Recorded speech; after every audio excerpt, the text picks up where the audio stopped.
سب کا سامنا کریں گے.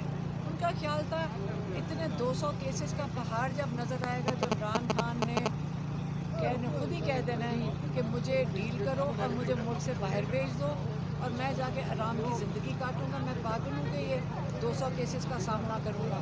تو جب عمران خان نے یہ 200 کیسز کا سامنا شروع کیا اور ایک ایک کیس پہ جو قانون کہتا تھا ہر ایک جج کے سامنے کھڑے ہوئے ہر احمقانہ کیس کا سامنا کیا, تو میرے خیال میں ان کو یہ نہیں پتا تھا جب عمران خان سامنا کرے گا تو اس کو توڑ تک لے کر جائیں گے. اور جب وہ کیسز ختم ہونا شروع ہوئے تو تب لوگوں کو, اب جب یہاں سے کیس نکل کر جب ہائی کورٹ میں جائے گا تو آپ کو پتہ ہے کہ وہاں جا کے ختم ہو جاتا ہے, وہاں پہ بھی یہ جان جان کے گھسیٹیں گے.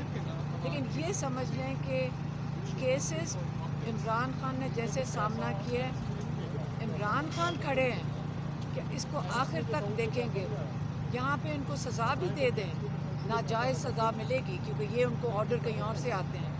اگر دے بھی دیں, پورا پاکستان دیکھ رہا ہے کہ ایسے شخص کے ساتھ یہ کیا کیا نہیں کر رہا ہے. 500 دن سے جیل میں رکھا ہوا ہے اور جس کیس کے لیے جیل میں رکھا ہے اس میں جس کے لیے عمران خان 500 دن سے بیٹھے ہوئے ہیں وہ کیسز تو ہائی کورٹ میں جا کے ختم ہو چکے ہیں.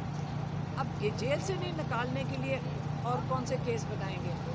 آخر کار یہ قوم تنگ آ گئی ہے اور ان کے ہاتھ میں جتنے بھی کیسز یہ بنا لیں, اب یہ مذاق بن گیا. صرف پاکستان میں نہیں مذاق بن رہا, اب ان کا ساری دنیا میں مذاق بن رہا ہے. اب ان کو یہ نہیں سمجھ آ رہی کہ اب کون سا احمقانہ کیس بنائیں اور عمران خان کو جیل میں رکھنے کا اور کون سا حربہ استعمال کریں. میڈم یہ بھی بتائیے گا, خان صاحب نے سول نافرمانی کی جو ہے وہ تحریک کا کہا تھا, کیا اس کے اندر مزید کوئی دن دے دیے ہیں حکومت کو, اور اس کے بعد خان صاحب نے کون سا دن کہا ہے آپ کو یا پارٹی لیڈرشپ کو کہ آپ لوگوں نے اناؤنس کرنا ہے یہ سول نافرمانی اگر آپ کے یہ دو مطالبات نہیں مانے دیکھیں, جاتے؟ عمران خان نے اوورسیز پاکستانیوں کو کال دیے تھے کہ اگر یہ جو تو ان کے دو مطالبات تھے کہ جوڈیشل کمیشن بنائے, اور اس میں کیا بات کر رہے ہیں, ایک آئینی اور قانونی بات کر رہے ہیں عمران خان کہ ایک جوڈیشل کمیشن بنایا جائے سپریم کورٹ کے ججز کے نیچے. بہت بڑے دو سانحہ ہوئے ہیں, 9 مئی کا اور 26 نومبر کا. سپریم کورٹ کے 3 سینئر موسٹ ججز کے نیچے یہ کمیشن بنایا جائے, وہ ان کی تحقیقات کرنے پہ اگر یہ اتفاق کر لے حکومت اور جو ناحق قید میں لوگ ہیں ان کو رہا کر دے تو عمران خان یہ ریمیٹنس کی کال نہیں دیں گے. لیکن اگر نہیں کرتے یہ تو اتوار والے دن عمران خان نے کہا ہے کہ اوورسیز پاکستانیوں کو جو بہت پاکستان کے ساتھ جن کی لگن ہے اور وہ جو پیار کرتے ہیں پاکستان سے, ان کی فیملیز ادھر ہیں, انہوں نے کہا اپنی ریمیٹنسز بھیجنا بند کر دیں. میڈم یہ آج خان صاحب کی باڈی لینگویج کیسی تھی, اور خان صاحب جو ہے نا جب عدالت میں آئے اور فیصلہ محفوظ ہوا میں تو آپ کو بتاؤں خان صاحب کی کیا باڈی لینگویج تھی جو ہماری تکلیف تھی آج.